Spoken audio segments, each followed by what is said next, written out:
Today I'm going to be reviewing the compact twin tub washing machine. It's a mini washing machine that you can have that's actually super convenient to have for if you're living in an apartment, dorm rooms, RVs, or anywhere that's very small, compact. What I like about it, it's about 13 pounds, so it's super light. You can take it and you can carry it anywhere without any trouble at all, without any worries of injury or anything like that. It's super durable.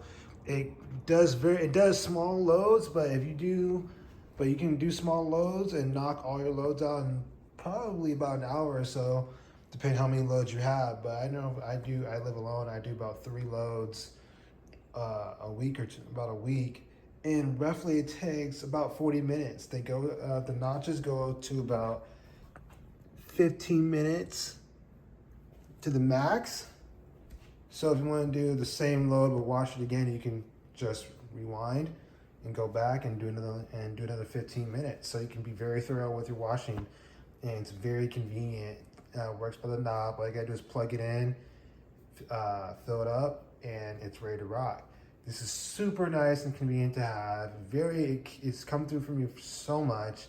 I'm super grateful to have this. So if you guys are looking for a mini compact twin tub washing machine that you need for your dorms, for your kids, for your own apartments, for any kind of small space, an RV, anything like that, I highly recommend you check this out. And it's on Amazon.